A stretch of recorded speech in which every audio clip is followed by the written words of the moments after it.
नमस्कार साथियों, उत्कर्ष क्लासेज में आपका स्वागत है। आज हम पढ़ रहे हैं भौतिक प्रदेश का दूसरा खंड, भारत का भौतिक प्रदेश। और भारत का भौतिक प्रदेश नंबर 2, और वो बन रहा है उत्तर का विशाल मैदान।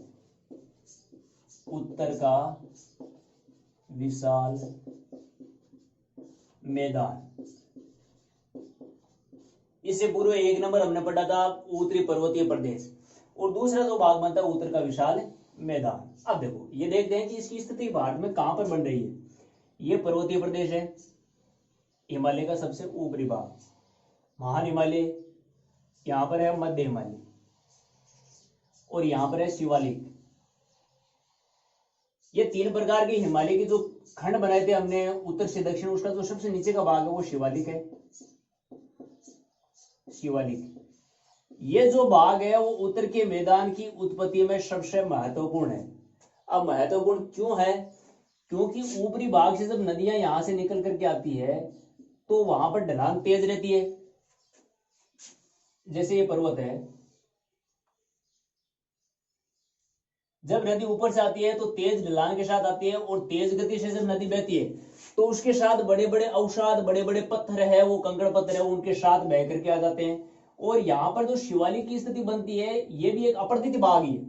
शिवालिक का जो सबसे दक्षिण जो भाग बन रहा है यहाँ पर, ये जो भाग है, यहाँ पर जो स्थिति बनती है वो बता रहा हूं कि यहाँ पर जैसे जैसे नदियां तेज गति से बह रही है तो ये नदियां अपने साथ बड़े बड़े कंकर पत्थर लेकर के आती है, और जैसे ही सामान्य स्थिति बनती है, यहाँ पर ये शिवालिक का भाग होता है जहां पर सबसे महीन जो मिट्टी होती है उनका अपरदन सबसे ज्यादा होता है।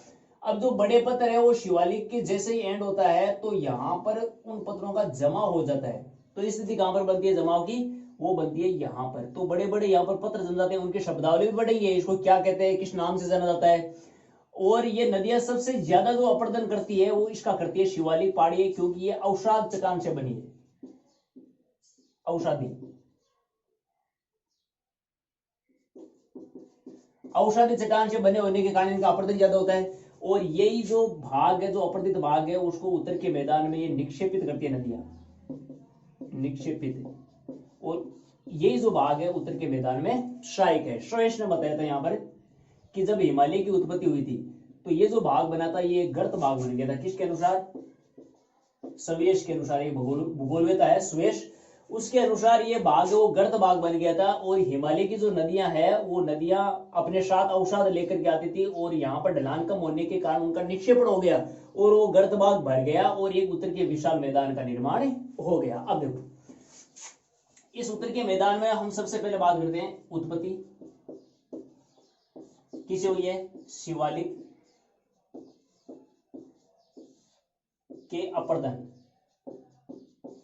शिवालिक जो भाग बनता है उसके अपर्दन से हुई है। अब देखो, इस उत्तर के मैदान का क्षेत्रफल कितना है? क्षेत्रफल उत्तर के मैदान का क्षेत्रफल बनता है वो है 7.5 लाख वर्ग किलोमीटर। याद रखना, 7.5 लाख वर्ग किलोमीटर में ये उत्तर का विशाल मैदान है, वो फैला हुआ है। अब देखो, उत्तर के मैदान की जो लंबाई है वो कहां से कहां तक है? यहां पर पश्चिमी क्षेत्र है जो पंजाब है, हम कह सकते हैं कि जो सिंधु नदी है उसकी जो सहायक नदियां है, तो यहाँ पर सिंधु भाग है जो पश्चिमी क्षेत्र, यहां से लेकर के और पूर्वी क्षेत्र में यहां पर नागालैंड की सीमा आती है।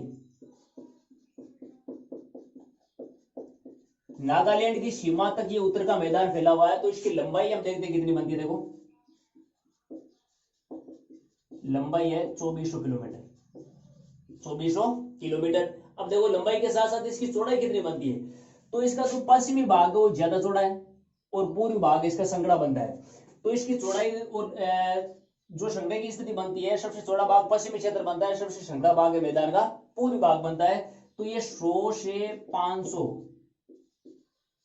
किलोमीटर।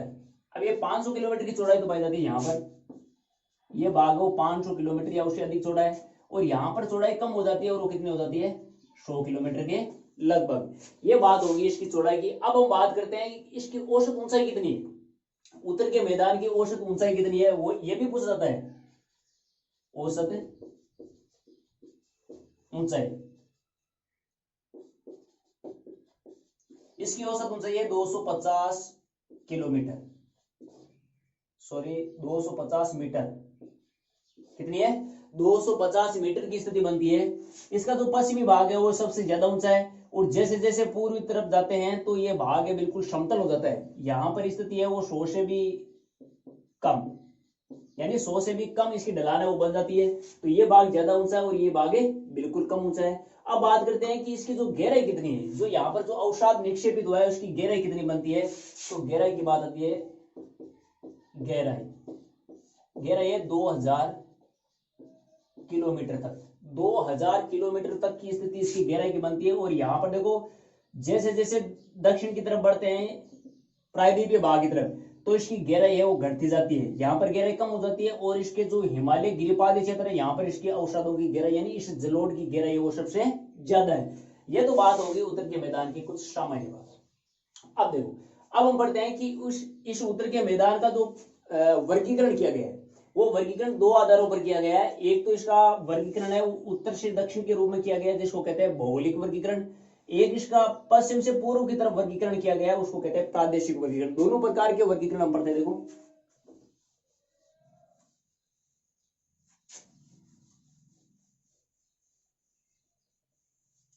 सबसे पहले पढ़ते हैं इसका भौगोलिक वर्गीकरण।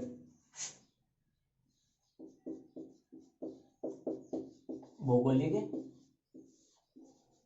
वर्गीकरण, भौगोलिक वर्गीकरण का मतलब है ये प्रकृति के द्वारा जो संरचना इसमें बनती है उसके आधार पर इनका वर्गीकरण किया गया है। वो किया गया उत्तर से दक्षिण की तरफ हम कह सकते हैं, या उत्तर से जैसे जैसे हम डेल्टाई भाग की तरफ बढ़ते जाते हैं, इस मैदानी भाग के पूर्वी क्षेत्र की तरफ बढ़ते जाते हैं तो इनके अनेक नाम दिए गए हैं। उनमें सबसे पहली स्थिति बनती है भाबर। एक तो इनका क्रम भी याद रखना और इनकी फिर विशेषता पढ़ेंगे हम। देखो 2 नंबर स्थिति बनती है यहां पर तराई। 3 नंबर स्थिति बनती है इसकी वो बनती है बांगर। उसके बाद 4 नंबर है खादर और 5 नंबर है वो बनता है डेल्टा। डेल्टा। अब देखो इन शब्दावलियों को विस्तार से पढ़ते हैं कि भाबर की स्थिति कैसे बनती है, तराई की स्थिति कैसी है, बांगर की स्थिति कैसी है, खादर की स्थिति कैसी है और डेल्टा की स्थिति कैसी है। पिछली बार रीट में ये तराई के बारे में पूछा गया था, तो हो सकता है कि इन शब्दावलियों में से कोई क्वेश्चन पूछ लिया जाए।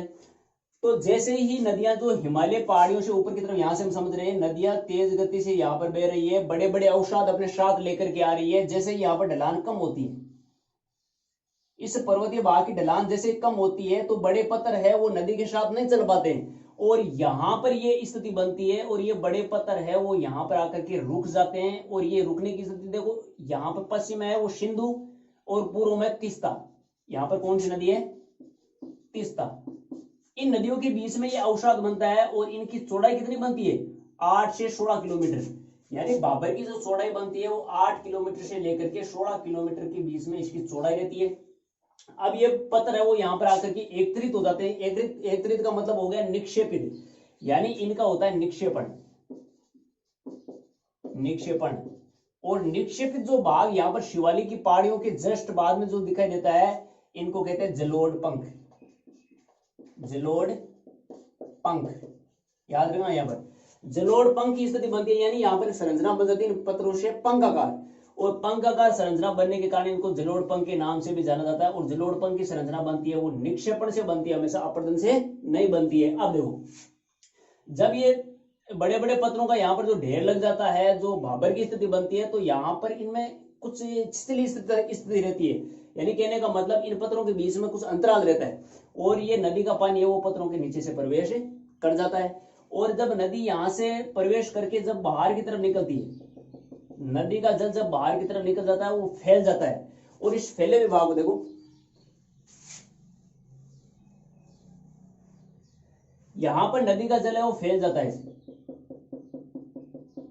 ऐसे, और ये दलदली भाग बन जाता है जहां पर अनेक प्रकार की वनस्पतियां पाई जाती है, जहां पर यहाँ पर जहरीली मधुमक्खियां पाई जाती है, जिसके कारण यहाँ पर आवास तो संभव नहीं है, लेकिन यहाँ पर पेड़ पौधे अनेक प्रकार की जो वनस्पतियां वो पाई जाती है। अब देखो ये जो दलदलीय भाग है, इस दलदलीय भाग का नाम क्या है, इसका नाम है तराई। दूसरा जो खंड बनता है ना तराई, ये भाग जस्ट भाबर के बाद में बनता है, यानी जैसे मानव नदियां हैं वो ऐसी लगती है भाबर से निकलती है तो कि ये जमीन से निकल रही है, तो ऐसी संरचना जब बनती है तो नदी अपना जल है वो फैला देती है एक बार, क्योंकि ये भाग समतल बन जाता है तो नदी अपने जल को फैला देती है, और फैले हुए भाग जो दलदली भाग यहाँ पर बनता है इसी के समांतर यहां तक जो इसका भाग बनता है उसको तराई के नाम से जाना जाता है। अब देखो तराई की चौड़ाई कितनी रहती है यहाँ पर, वो रहती है 15 से 30 किलोमीटर। 15 से 30 किलोमीटर इसकी चौड़ाई रहती है, किस भाग की, तराई क्षेत्र की। अब देखो तराई के बाद जो अगली स्थिति बनती है वो बनती है बांगर की। बांगर और खादर ये जलोढ़ की दो नाम दे रखे, ये जलोढ़ का जो मैदान है इसके दो नाम दे रखे, बांगर और खादर। इनकी देखो अलग अलग स्थिति बनती है। इसको पुराना जलोढ़ कहा जाता है, पुराना जलोढ़। क्यों कहा जाता है पुराना जलोढ़, बांगर को पुराना जलोढ़ क्यों कहा जाता है, वो इसलिए कहा जाता है कि ये भाग इस मैदानी प्रदेश से कुछ ऊंचा रहता है, और मैदानी प्रदेश से ऊंचा रहने के कारण वहां पर बाढ़ का पानी नहीं पहुंच पाता है, बाढ़ का पानी नहीं पहुंच पाता है। और ये कंकड़ युक्त वहां पर एक मैदानी प्रदेश बना है जिसमें कंकरों की स्थिति ज्यादा बनी हुई है।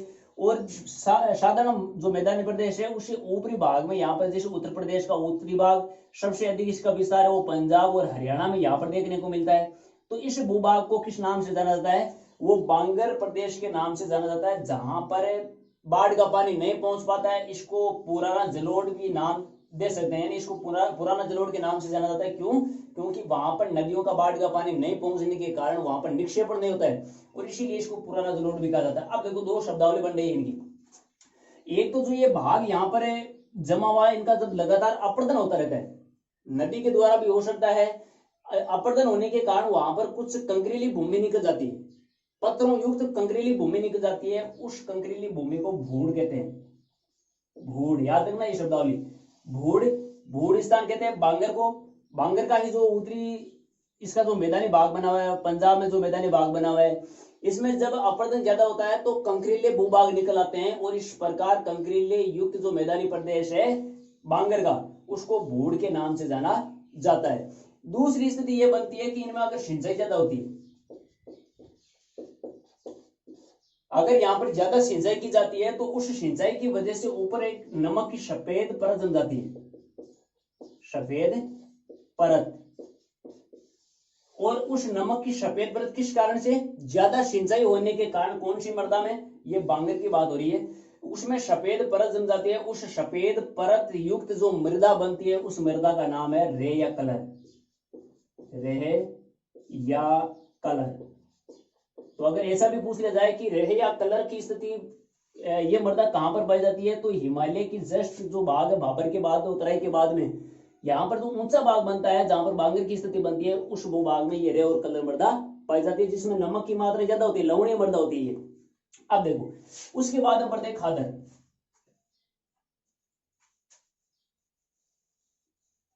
खादर इसको कहते हैं नवीनतम जलोढ़, नवीनतम जलोढ़। क्यों कहते हैं, क्योंकि हर साल नदियों का बाढ़ का पानी यहां पर पहुंचता रहता है, और नई मिट्टी का निक्षेपण होता रहता है हर साल,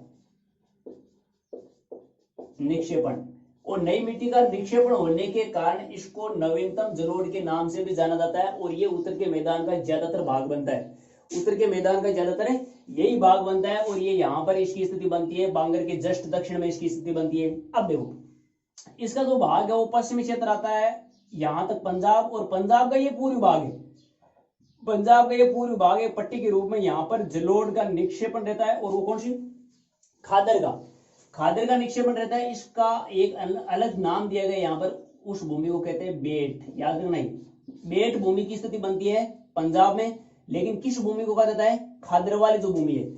पंजाब का ज्यादातर भाग है वो बांगर का है, लेकिन इसका पूर्वी भाग है वो खादर युक्त मिट्टी का जमाव यहाँ पर है, तो उस भूमि को बेट के नाम से भी जाना जाता है। तो यहाँ पर ये शब्दावली बन गई बेट। जो भूड़ हमने नाम पढ़ा है वो भूड़ बनता है कि जब ये बांगर जो भूमि मिट्टी है, बांगर मिट्टी का जब ये कंकड़ पत्थर अपर्दन के कारण ऊपर की तरफ निकल जाते हैं, ऐसी मिट्टी को वहां पर भूड़ के नाम से भी जाना जाता है। अब देखो उसके बाद में स्थिति बनती है डेल्टा।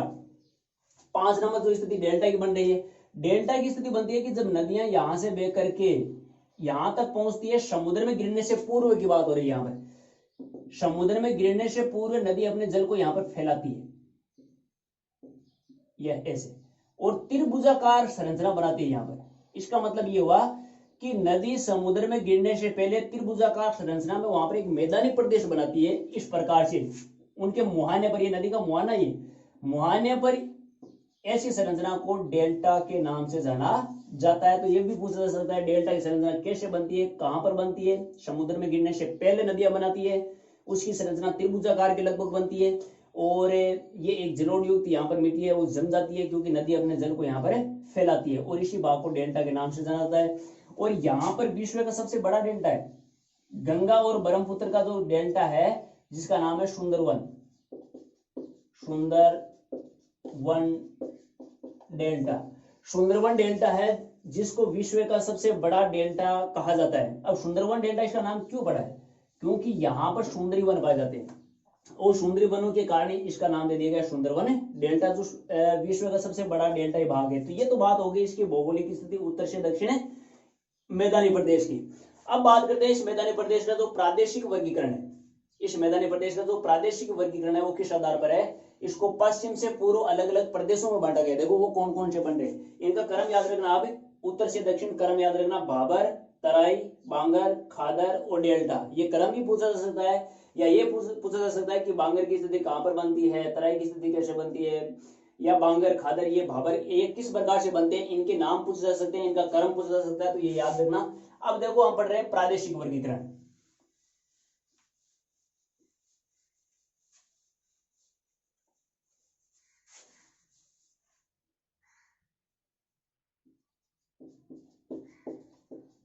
प्रादेशिक वर्गीकरण, प्रादेशिक वर्गीकरण के आधार पर इस मैदानी प्रदेश को 4 भागों में बांटा गया है। अब वो 4 भाग कौन कौन से बनते हैं, पश्चिमी भाग से मैं शुरुआत करता हूं इनकी। पहला जो भाग बनता है वो बनता है पंजाब, हरियाणा का मैदान, ये इसका पहला भाग बन गया। दूसरा भाग बनता है गंगा का मैदान, दूसरा भाग गंगा मैदान बन गया। तीसरा भाग बनता है ब्रह्मपुत्र का मैदान, ब्रह्मपुत्र का मैदान। और चौथा भाग बनता है गंगा ब्रह्मपुत्र का डेल्टा, डेल्टा भाग, गंगा ब्रह्मपुत्र का डेल्टा भाग।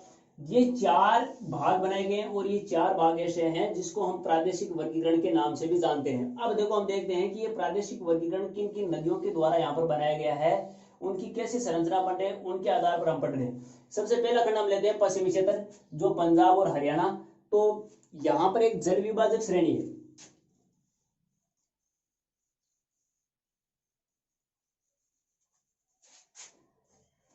अरावली, नाम तो सुना ही है।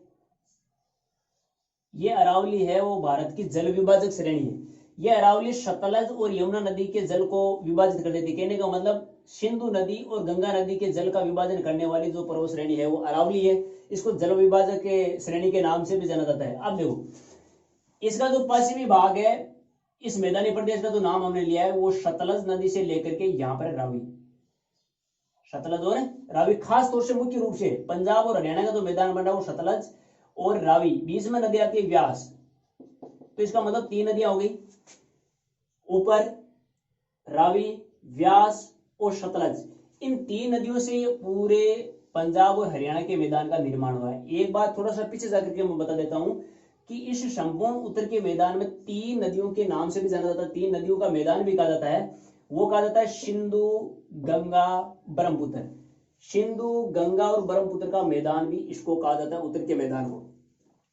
अब हम अपने टॉपिक पर आते हैं कि पश्चिमी जो मैदानी प्रदेश है जिसको पंजाब हरियाणा के नाम से जाना जाता है, इसमें खास तौर से ये 3 नदियां आती है। वैसे ऊपर तक ये मैदान बना हुआ है, इसके ऊपर जो नदी बनती है रावी नदी के ऊपर, देखो ये रावी है, इसके ऊपर यहां पर है चेनाब, इसके ऊपर यहां पर झेलम और ये सिंधु। ये नदियों का क्रम ऊपर से, यानी सिंधु नदी और उनकी 5 सहायक नदियां, सबसे पहले झेलम, चेनाब, रावी, व्यास, सतलज। यहां पर नदी है सतलज। इन नदियों के द्वारा ये मैदानी प्रदेश सिंचित होता है, यानी कहने का मतलब इन नदियों का जल है वो यहां पर पहुंचता है। अब देखो इन नदियों के बीच में दोआब बनता है। तो इन प्रादेशिक वर्गीकरण को एक बार मैं मिटा करके यहाँ पर आपको दोआबों के बारे में बता रहा हूँ। दोआब किसे कहते हैं और कौन कौन से दोआब बनते हैं। दोआबों से संबंधित भी एक क्वेश्चन पूछा जा सकता है, यानी दोआबों की जो श्रेणी कैसे बनती है। सबसे पहली बात है, दोआब किसे कहते हैं। दोआब, दोआब का मतलब दो नदियों के, आब का मतलब जल, दो नदियों के बीच, दो नदियों के जल के जो बीच का भूमि है उसको दोआब के नाम से जाना जाता है। यानी दो नदियां, उसकी जो बीच की भूमि है दो नदियों के जल से घिरी हुई है, उसी को दोआब क्षेत्र के नाम से जाना जाता है। उन दोनों नदियों का दोआब कहलाता है वो। जब दो नदियों के द्वारा जो भूभाग घिरा रहता है, उन दो नदियों का दोआब कहलाता है बीच का क्षेत्र। अब देखो कौन कौन सी दोआब यहाँ पर बनते हैं। हम दक्षिण क्षेत्र से नाम लेते हैं इनकी। दक्षिण क्षेत्र से देखो पहले कौन सी नदी बन रही है, व्यास व सतलज। व्यास व सतलज नदी के बीच में कौन सा दोआब बन रहा है, इन दोनों नदियों के बीच में वो बन रहा है बीस्त, बीस्त दोआब। याद रखना है, बीस्त दोआब की स्थिति कहां पर बन रही है, सतलज और व्यास नदी के बीच में, यहां पर पहले ये एक नंबर का दोआब बना है। यहां पर दूसरा दोआब बन रहा है 2 नंबर, वो बन रहा है व्यास और रावी। व्यास व रावी, व्यास व रावी, इस दोआब का नाम है बारी। क्या नाम है, बारी दोआब। ये 2 नंबर का दोआब बना है यहां पर, रावी और व्यास के बीच में। अब देखो तीसरा दोआब, वो बन रहा है रावी व चेनाब या चिनाब। चेनाब या चिनाब की जो स्थिति बन रही है वो रावी और चेनाब नदी के बीच में, और इसका नाम है रचना या रेचना। दोनों नाम है इनका, रचना या रेचना के नाम से भी इनको जाना जाता है। अब देखो 4 नंबर जो दोआब बन रहा है वो बन रहा है चेनाब व झेलम। चेनाब व झेलम नदी।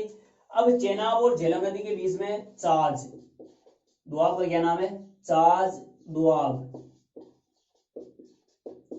ये 2 नंबर, यहां पर 3 नंबर और ये 4 नंबर। अब देखो 5वां जो नंबर बन रहा है दोआब का, वो बन रहा है झेलम व सिंधु। झेलम व सिंधु। झेलम और सिंधु नदी के बीच का जो दोआब बनता है उसको कहते हैं सिंधु सागर। सिंधु सागर, सिंधु सागर के नाम से जाना जाता है। तो ये 5 दोआब हो गए। देखो पहला दोआब है व्यास सतलज, जिसको कहते हैं बीस्त दोआब। दूसरा है व्यास व रावी, उसको कहते हैं बारी दोआब। उसके बाद रावी व चेनाब, उसको कहते हैं रेचना या रचना दोआब। चेनाब व झेलम, उसका नाम है चाज दोआब। झेलम व सिंधु, सिंधु सागर के नाम से ये दोआब है जो 5 नंबर का बनता है। यहाँ पर देखो 5 नंबर दोआब है वो झेलम और सिंधु के बीच है। अब एक क्वेश्चन यहाँ पर यह बन सकता है कि ऐसे दोआब के नाम बताइए जो पूर्णतः भारत में, ये जो शुरू के 2 दोआब है व्यास और व्यास रावी का, व्यास सतलज व्यास रावी, ये 2 ऐसे दोआब है जो पूर्ण रूप से भारत में, बीस्त दोआब और बारी दोआब, बीस्त दोआब और बारी दोआब, ये तो भारत में है, और बाकी जो दोआबों की स्थिति बन रही है वो भारत और पाकिस्तान दोनों में बनती है। तो कहने का मतलब पूर्ण रूप से जो दोआबों की स्थिति बनती है 2 की, एक तो बीस्त और बारी, वो पूर्णतः भारत में इनकी स्थिति बनती है। ये तो बात होगी दोआबों की और इसी पहले प्रादेशिक वर्गीकरण की। अब दूसरा प्रादेशिक वर्गीकरण है वो गंगा का मैदान। देखो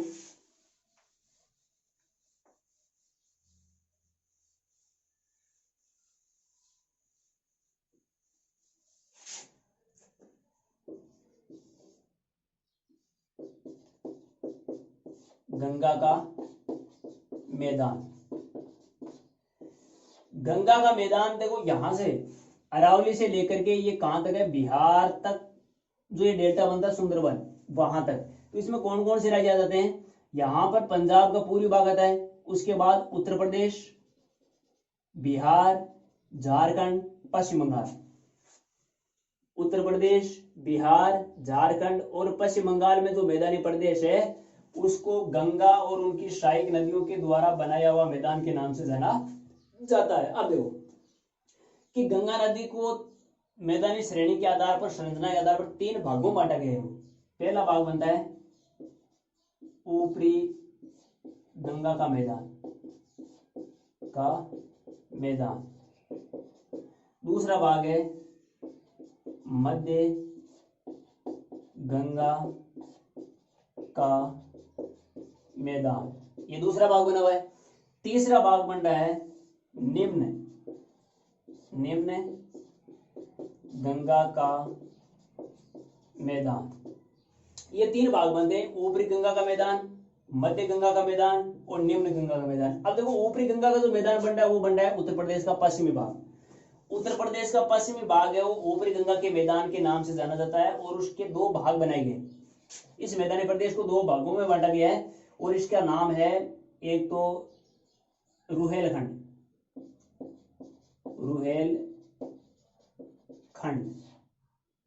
का मैदान, यानी उत्तर प्रदेश का जो पश्चिमी भाग है उसको रुहेलखंड के नाम से जाना जाता है और उत्तर प्रदेश का यहां पर जो पूर्वी भाग बनता है उसको अवध का मैदान।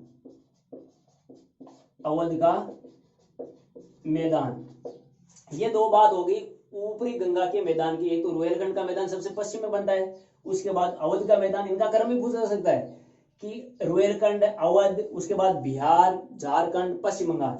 दूसरा जो मध्य गंगा का जो भाग बनता है यहाँ पर भी 2 मैदान बनते हैं। एक को कहते हैं बिहार का मैदान और दूसरा बनता है झारखंड,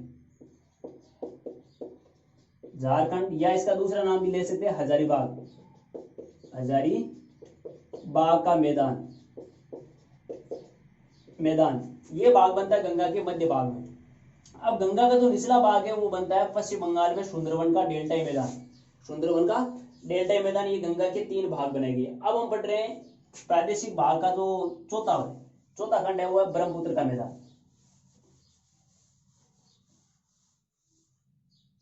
सॉरी 3 नंबर है ब्रह्मपुत्र का मैदान। ब्रह्मपुत्र का मैदान देखो कहां पर बन रहा है, ये देखो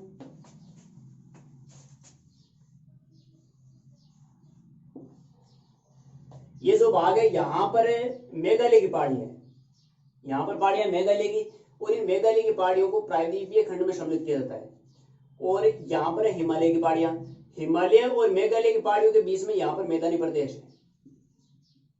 और ये मैदानी प्रदेश है वो किस नदी के मैदानी प्रदेश के नाम से जाना जाता है, वो है ब्रह्मपुत्र नदी के मैदानी प्रदेश के नाम से जाना जाता है। और यहां पर देखो असम राज्य में इस नदी के द्वारा एक नदीय द्वीप बनाया गया है और उस नदी द्वीप का नाम है यहां पर माजुली नदीय द्वीप, जो विश्व का सबसे बड़ा, यहां से आ सकता है, विश्व का सबसे बड़ा जो द्वीप है वो नदी द्वीप कौन सा है, वो नदी द्वीप है माजुली नदी द्वीप, जो भारत में ब्रह्मपुत्र नदी के द्वारा बनाया गया है। और कहां पर बनाया गया है, असम में बनाया गया है। अब देखो ये जो ब्रह्मपुत्र नदी है इसका जो मैदानी प्रदेश यहाँ पर बन रहा है और ये लगातार नदी इसका कटाव करने के कारण ये द्वीप है वो जर्जर की स्थिति में बन गया, यानी ये खत्म होने की स्थिति में आ गया क्योंकि इसका लगातार अपरदन हो रहा है। उसके बाद जो चौथा भाग बनता है, यानी ये ब्रह्मपुत्र का मैदान है वो यहाँ पर नागालैंड का पश्चिमी भाग और ज्यादातर भाग आता है असम में, हिमालय और मेघालय की पहाड़ियों के बीच में ये मैदानी प्रदेश बनता है और ये संकड़ा भाग बन रहा है। यहाँ पर मैदान, उत्तर के मैदान का एक संकड़ा भाग बन रहा है। अब हम 4 नंबर जो भाग पढ़ रहे हैं वो पढ़ रहे हैं गंगा ब्रह्मपुत्र का मैदान या डेल्टाई मैदान नाम आ सकता है। गंगा ब्रह्मपुत्र का डेल्टाई मैदान, ये डेल्टाई मैदान बनता है यहां पर पश्चिम बंगाल में पुराना डेल्टाई मैदान है और बांग्लादेश में नवीनतम डेल्टाई मैदान है, ये भी याद रखना आप। इनका नाम दे रखा है सुंदरवन, क्यों, यहाँ पर सर्वाधिक सुंदरी वन पाए जाते हैं जिसके कारण इनका नाम दे रखा है सुंदरवन डेल्टा। अब देखो कि यहाँ पर जो जगह बनी हुई है इन जगहों को ज्वारीय जो भूभाग यानी ये जो समुद्री भाग है यहाँ से ज्वार की स्थिति बनती है तो ज्वार के समय जल है वो आगे तक बढ़ जाता है और ये दलदलीय भाग बना रहता है और इस समुद्री जल के आने के कारण इसमें नमक की मात्रा भी ज्यादा रहती है यानी लवणीय जल है। तो जहां पर ये ज्वारीय जल आता है और यहाँ पर एक धारियों के रूप में या कह सकते हैं कि अलग अलग गड्ढे बने हुए उन गड्ढों में ये जल भर जाता है, इनका नाम दे रखा है बिल।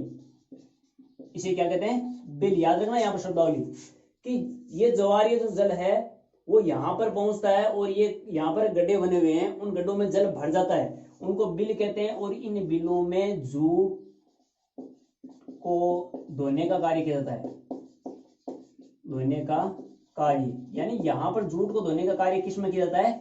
बिल में। क्यों? क्योंकि यहाँ से जो जल है वो इन गड्ढों में एकत्रित होता है और उसी को इसमें काम में लिया जाता है।